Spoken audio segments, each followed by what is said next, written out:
Today's youth need teachers, volunteers, and most of all, well, they need you. I'm Doug Edwards, and I'm going to be talking with real youth mentors and students to give you the knowledge you need to be the best youth worker possible. This is Youth Worker on Fire.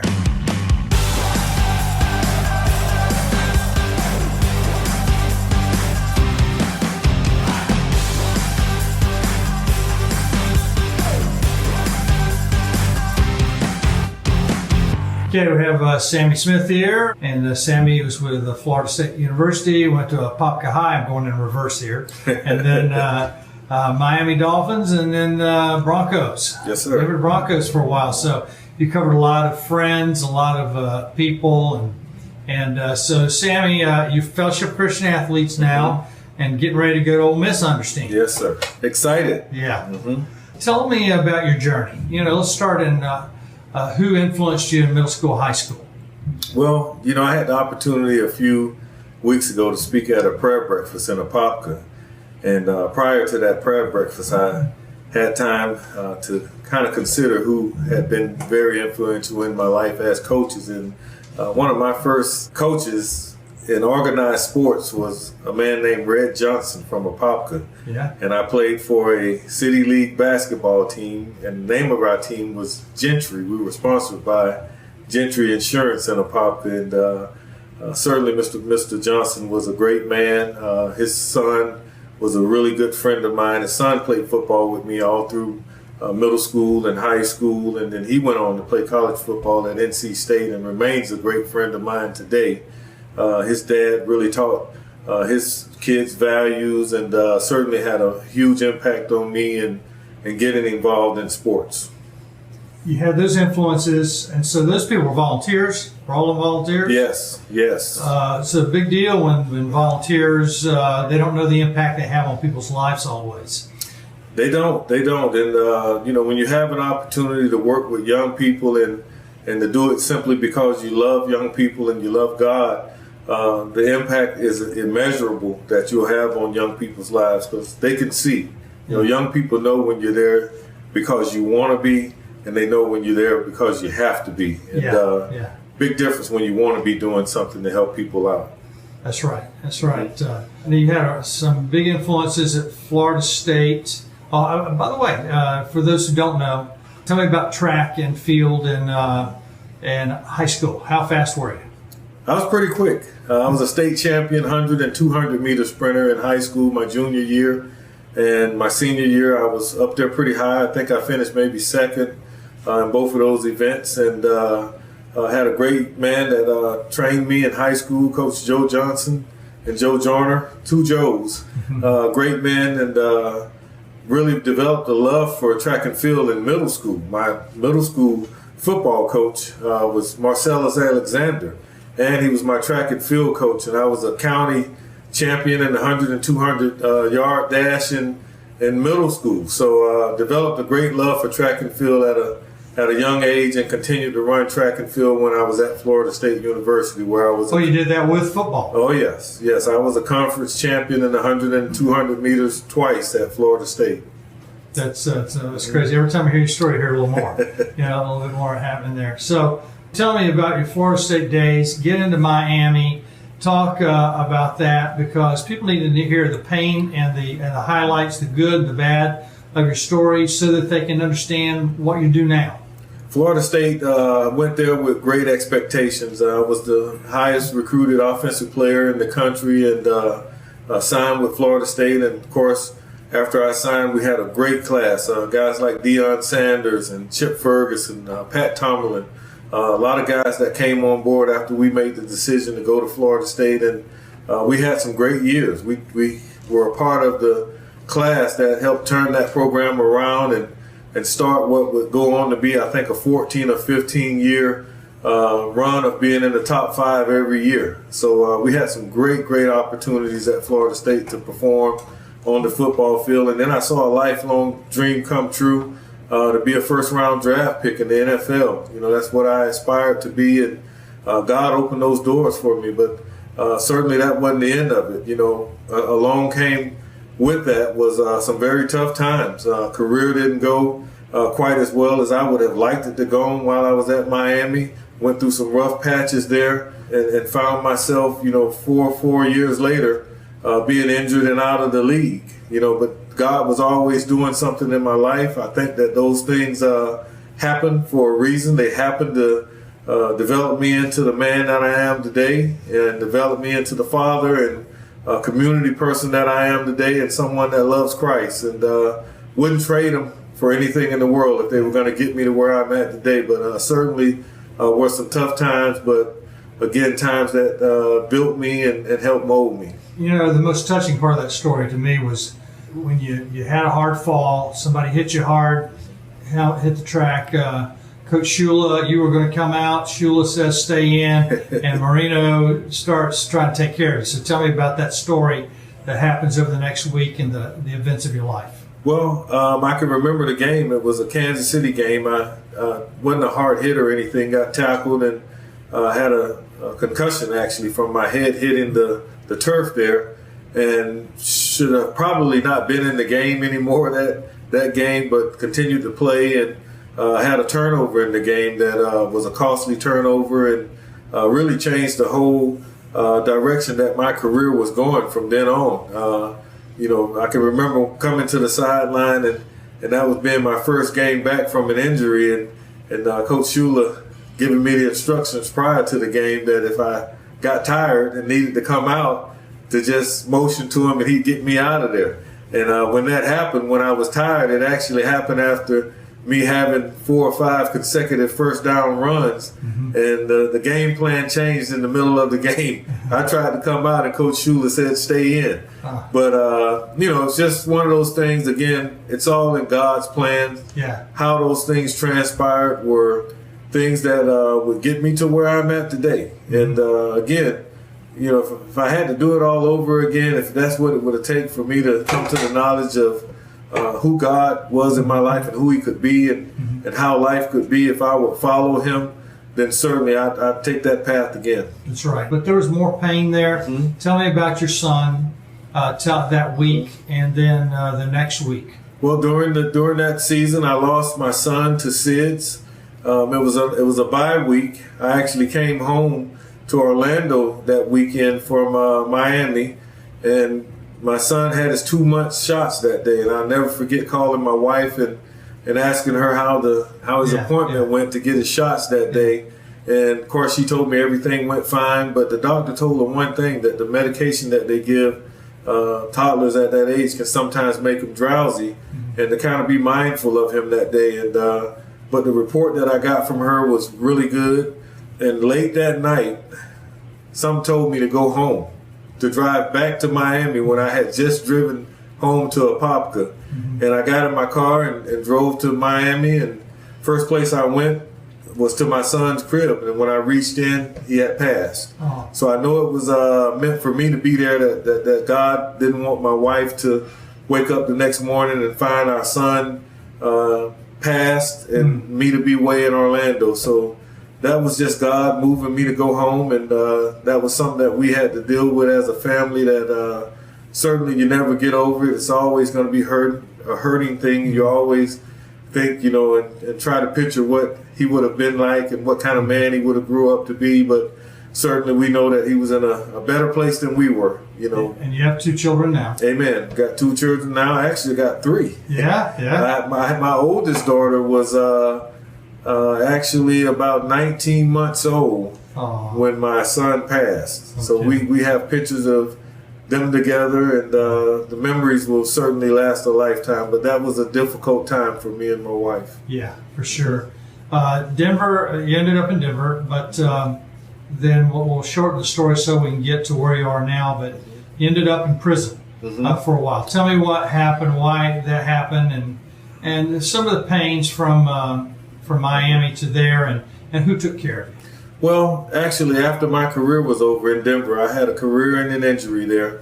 And I came home back to Central Florida with aspirations of doing great things. Started a company building homes, trying to help unfortunate people that couldn't afford to buy homes, that couldn't get mortgages. And my idea was that I would build homes and hold mortgages for folks, help them get their credit in order, and then try and sell them the house, 2-3 years later.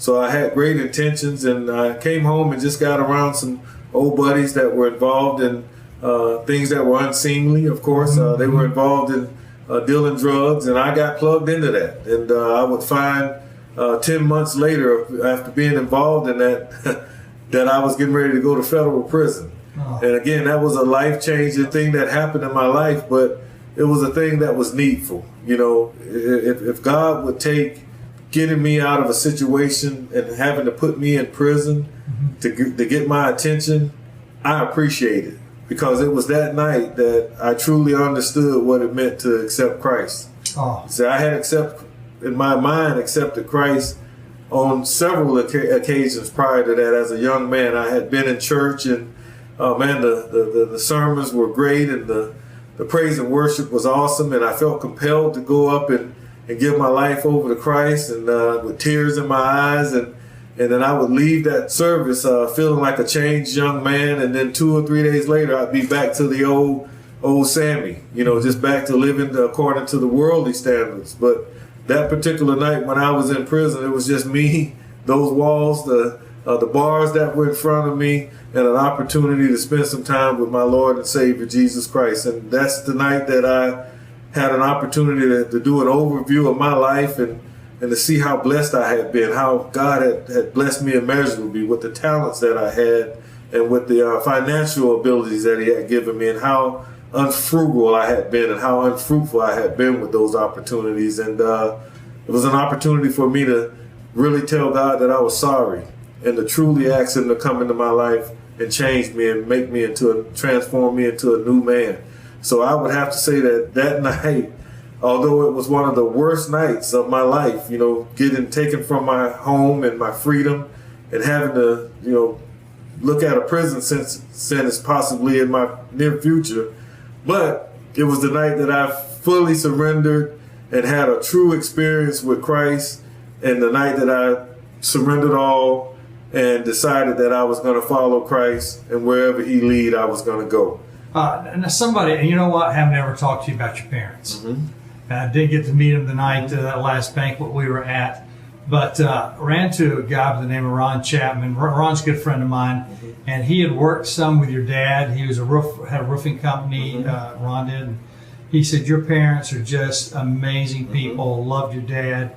What all happened between you and your parents while you were in prison? I know those guys had to be supportive. I don't even know them. I don't know the story. Let's talk about them. Man, they loved me. They loved me no different than had I been a son that did everything right. You know, their love never changed. They supported me through difficult times. They did what mother and a father are supposed to be and supposed to do. They were there for their son. My dad, best dad you could ever have. You know, I wouldn't trade my dad for the world. My mom, same. She just retired from 35 years of teaching at Zellwood Elementary. And just great supportive folks that love their kids. I've got 2 younger brothers that, you know, are 5. One's 5 years younger than me and the other's 6. They're a year apart.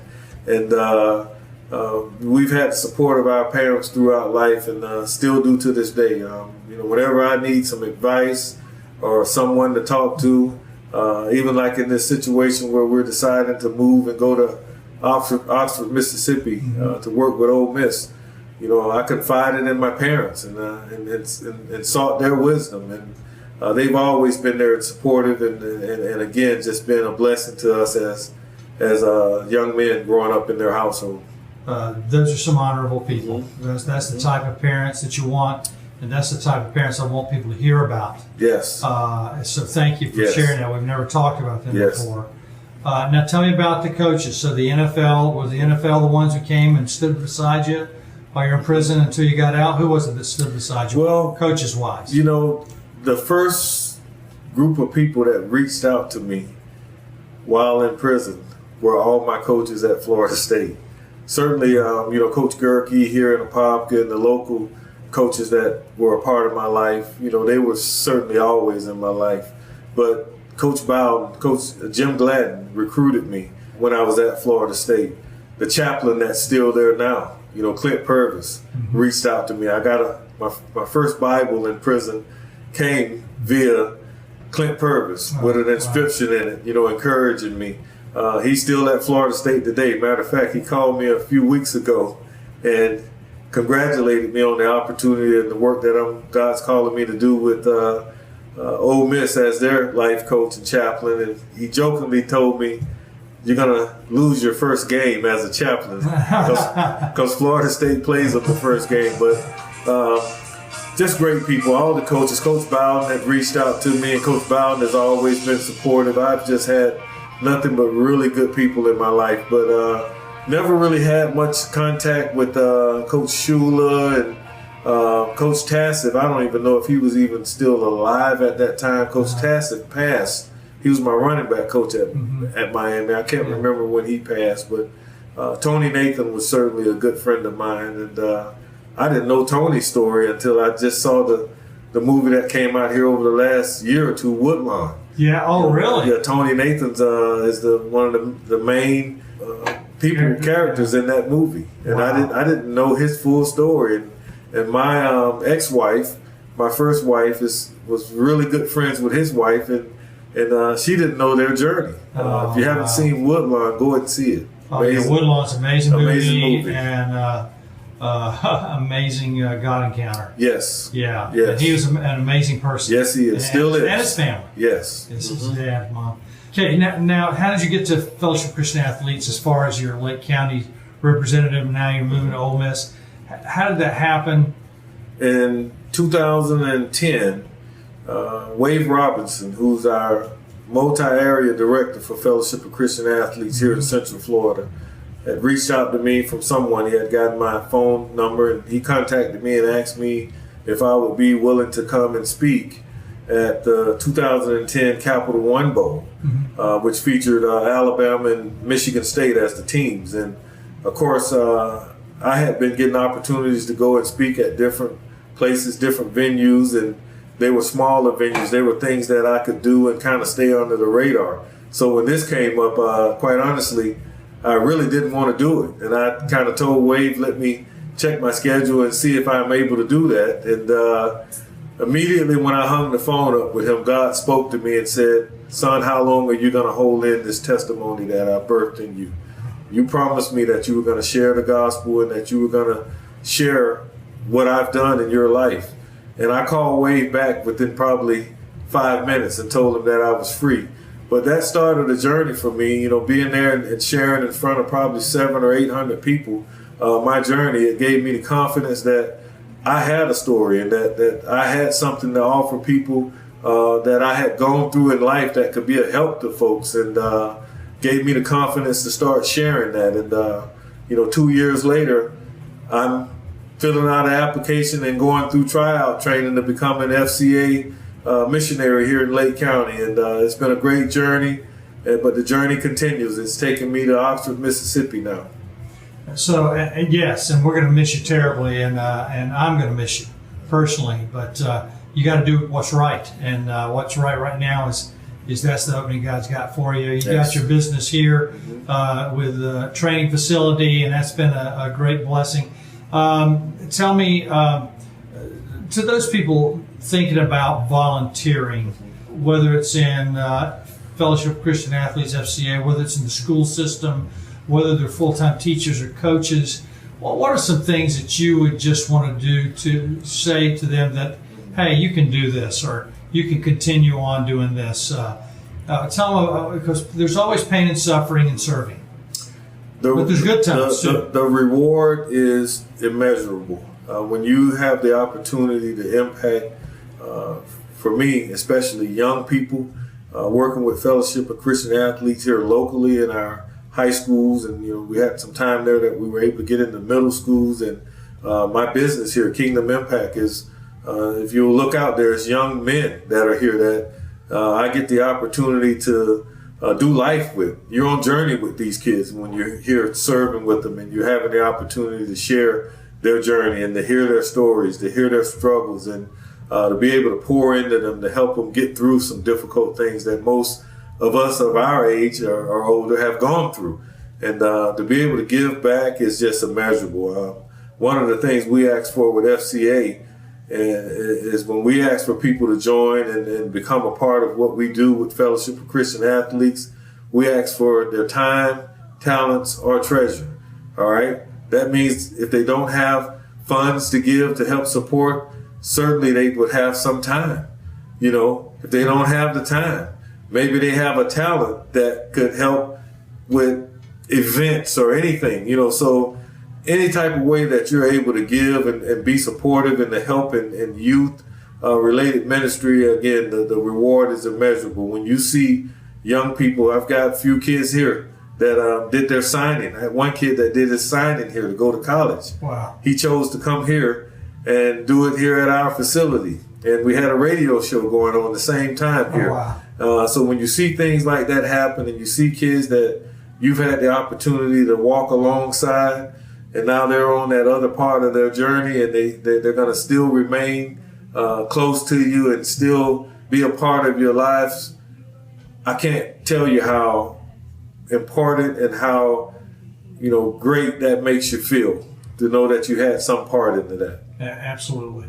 Tell me about the most meaningful or the story that of a student that, without their names, but that just, wow, whether it occurred 5 years later. I mean, sometimes that stuff, you'll do something and 5 years later you'll find out about it, that you've helped somebody.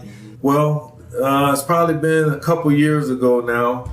A kid that grew up in the Leesburg area that really didn't have a father figure in the home, and I don't know what his mother's situation was, but he was living with his grandmother, and he was getting in all kind of trouble over at Leesburg, and he was able to leave there and go over to South Lake, man. He got around some great coaches, Coach Willem and the staff over there that are good, godly Christian men that are pouring into their players. And then I got a chance to come into the picture and start walking alongside of him, and to see a kid like that, when the things are stacked up against him, that finds his faith and starts to believe and starts to serve God and is interested in knowing about Jesus and transforms his life by accepting Christ, and to see him get an opportunity to go and play college football and to graduate, from high school, all the things that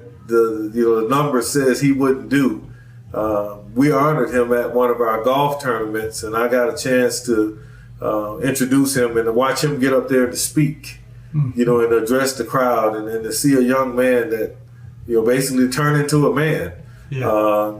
I couldn't really hold back the tears. I was so proud of what God had done in his life, because in some aspects you see some of the things you've gone through, and you see how God has transformed your life, and then when you see him do it in someone else's life, that came from lesser circumstances, that didn't have, like I just spoke about, my parents didn't have that type of support, but God was his support and he made it. That would have to go down, I think, as one of the most memorable opportunities I've had to walk alongside a kid and to see a kid get on the right track and get rewarded for it. That's huge, and those are the things that would you say that things like that happening help people like yourself, like me, like any youth worker, whether they're full-time paid or whether they're volunteers, public school or church, are those the things that keep you going? I think those are the things that keep you energized and keep your desire to serve, and to keep your drive, and to keep you hungry, to keep you staying the course, and to be all in. This is one of the things I think when you're going to work with young people and you're trying to change lives, you got to be all in. And I say that to mean that you got to be willing to go the extra mile. You got to be willing to pray for these kids. You got to be willing to let God transform your life. You got to be willing to pour into the young people and use the experience, some of the experiences that maybe you don't want to really share and talk about. Man, you got to be transparent to be able to open up, because those are the things that are going to help these people grow, help these young people know that when they fall, they can get back up as long as they're holding on to Jesus' hand. Yeah. Any last words that you want to just tell people you wish that you could say to people before didn't get a chance to? Well, I think I say pretty much everything that I want to say. God is good. I'm going to miss this area on my new journey as we leave to go to Oxford. My desire is to live here in Central Florida. This is home for me. I want to be obedient, my family and I, and if God's calling us to go leave the area now to do work, then we want to do work. But I think that God honors and He hears our hearts and our desires. And my desire is to one day come back home and be here. This is where I want to live and retire. And so keep us in prayer as we go on this next journey in life, my family and I. All right. Yeah. Say hello to your wife for me and your kids, and hopefully we'll talk to you when you're in Ole Miss. Amen. All right. You've been listening to the Youth Worker on Fire podcast. If you like what you hear, please subscribe and tell your friends. Also, leave a comment and tell us what you think. Stay tuned for more informative episodes.